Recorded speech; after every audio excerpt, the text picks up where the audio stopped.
Hey guys, it's Coach B. Wiley. Now, this is a video request from someone I know. So, this young lady wanted me to do a video on how to use your voice in all relationships, not just romantically speaking. So, for example, if you tend to attract people who tend to run you over, who tend to try to use you, if you feel uncomfortable with using your voice because you don't want them to get mad at you, then this is the video for you. Or if you know someone like that, share this video with them. Coming from personal experience, years ago, I remember way back, even dating back to college, and I was dating this one guy, and he was being inappropriate with a girl, and I saw him being inappropriate, and I just looked at it and I turned away. I didn't even say anything about it because I didn't have a voice. I was scared of what he was going to say, and I just let it go. He ended up cheating on me with this girl who was his karma because he cheated on me with this girl, and then he got busted. Then he broke up with me. And then this girl, there was a list. There was something called a hoe list that went around the university. And she was on the list, unfortunately. And everybody knew all about her being out here on these streets and doing things with different men. And then he was made a fool of because he was with this girl and everybody knew it. So everybody was making fun of him.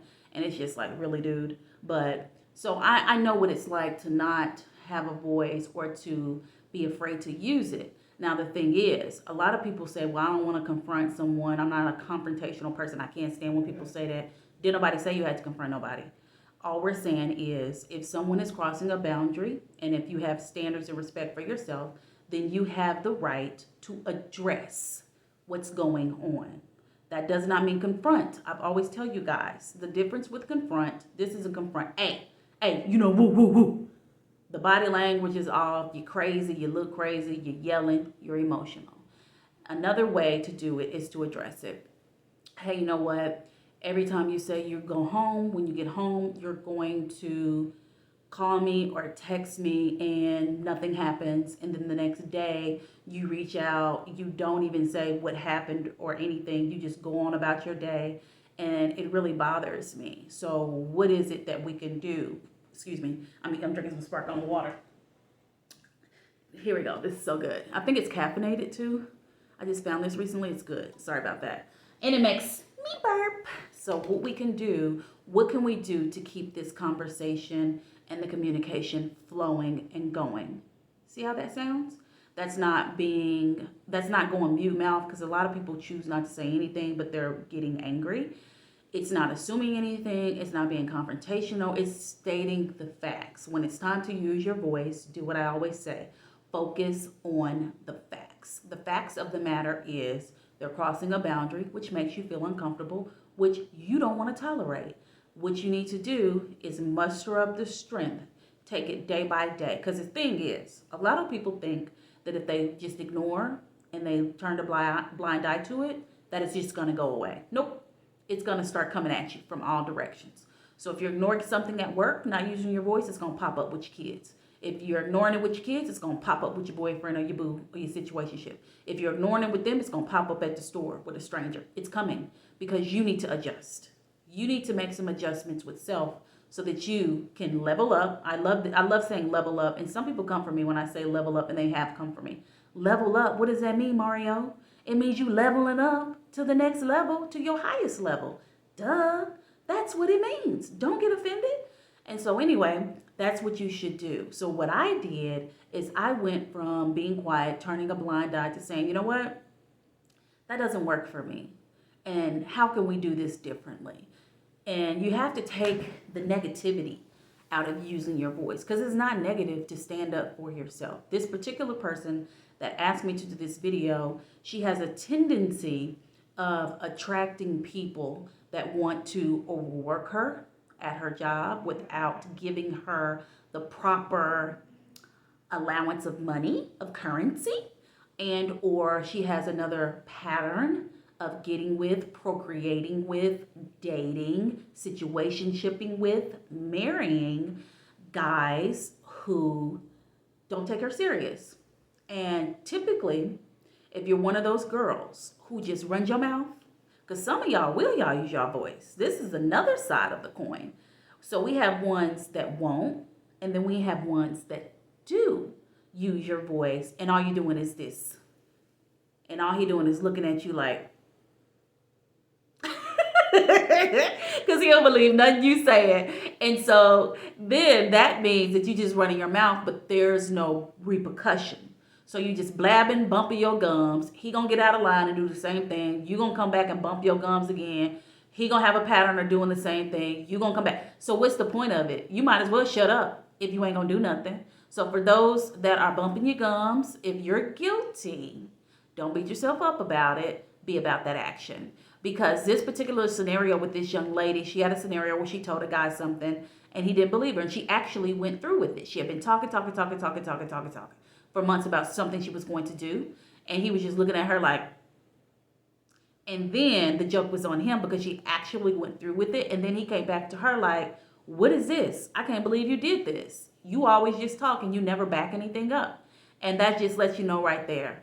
Stop doing all that yapping. All you have to do is address the mess once, come up with a solution, resolution, watch that person, and if nothing changes, you need to act accordingly. You do not readdress that. For those of you who are listening and you're like, I'm scared to use my voice. What if it's with my boss?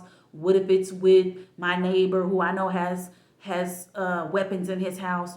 What if it's with my children? I don't want them to think I'm a bad mother or father. Forget all that. It's a way to do everything.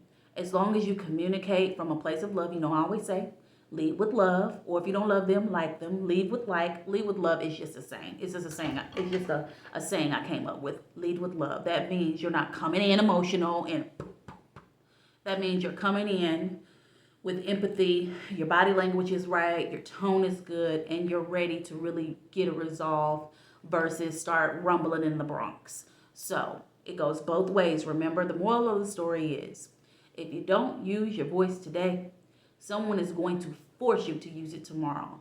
And you don't want to be that person who goes from not using their voice to all they do is bump their gums and run their mouth, and now they out of line and out of whack when it comes to using your voice, because that can happen as well. That's a third option. Okay, so let me go through the other ones. The first one is you don't use your voice at all and you let people run over you. The second one is you do use your voice for the wrong reasons because it's counterproductive. Because you use your voice, however, you don't back it up with any actions. Excuse me. And the third one, what was I talking about the third one? Oh, Lord. I should have just kept going with the third one. I done forgot what the third one is. What was I saying? Can you talk to me through my computer screen? The third one, what was it? Oh, here it is. You talk too much and do the most and lead with emotion, so much so that people are put off. They might even be scared and they just don't want to be around you because you don't went crazy. You went from a mute mouse to a raging bull, and that's not okay. So don't be any of the three because they're not okay. What you can be is you can use your voice for good. How do you know you're doing that? When you're leading with love, you're going in with the intent to problem solve, and then you watch them, you come up with a solution, then you watch them, and then you act accordingly. Take it one baby step at a time. I have a client right now who had to take hers one step at a time, and she is doing so good. She was having issues with using her voice when dating. And she went from being uncomfortable using her voice to deciding, no, this is what I'm doing. And what is your voice? Your voice is your boundary. Your voice lets the other party know, this is not going to work for me. This is where we got to stop. This is where we got to pause. This is where I don't go any further. This is respect. And by not using your voice, you're disrespectful to yourself. And so you can't blame them when they just out here running wild, like some wild dogs, like a wild pack of dogs all over you. You can't blame people for running all over you when you won't even do yourself the favor, the justice of speaking up and saying what you have to say. Now with me, I was the girl who didn't have a voice. Now I'm like, all right, as soon as I see something, I say something. Okay, what was that? I'm asking questions. That's why can't no dude get with me. Because can't no dude get with me. Of course you can. Of course. Hey, boo. No, what I mean by that is a dude that's on that BS, he know not to come at me anymore. Because what am I going to do? Call the behavior out. Bring his attention to my attention. And so I remember the last person that was being inappropriate with me, and I had known this person for 1,000 years, and I had to call it to his attention. This is not gonna work for me. Like, I need for you to stop that right now. And I have a homegirl, I was just talking to her today, who she has a guy friend that is starting to be inappropriate with her with the S word. It ends with the X. And I told her, I said, you gotta have a conversation. Because now every conversation, like this is the second conversation where he's gone, he's taking it down that road. And they're platonic friends. And he's taking it there. I said, he's not gonna stop. It's gonna keep escalating. And I said, you have to use your voice to put a stop to it. Or you might just have, and if he doesn't listen in the whole friendship, because when you do lose your voice, use your voice lastly, and they don't respect you, and you need to back it up with action. You need to show them you about that life. But don't complain. You don't have the right to complain if you do use your voice and you don't back it up with anything. So what are the 3 things that we learned today? What 3 kind of voiceovers are we? We are one that I used to be, the one who shied away from using my voice.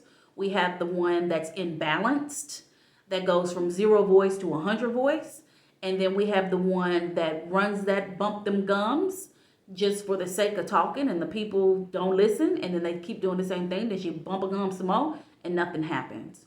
Don't be any of those voiceovers. Be the voice of reason for yourself. Utilize your voice for yourself, because it shows people that you respect yourself, that you have boundaries, and you for sure got standards. All right? If you made it this far, let me know if you got it. Do you got that?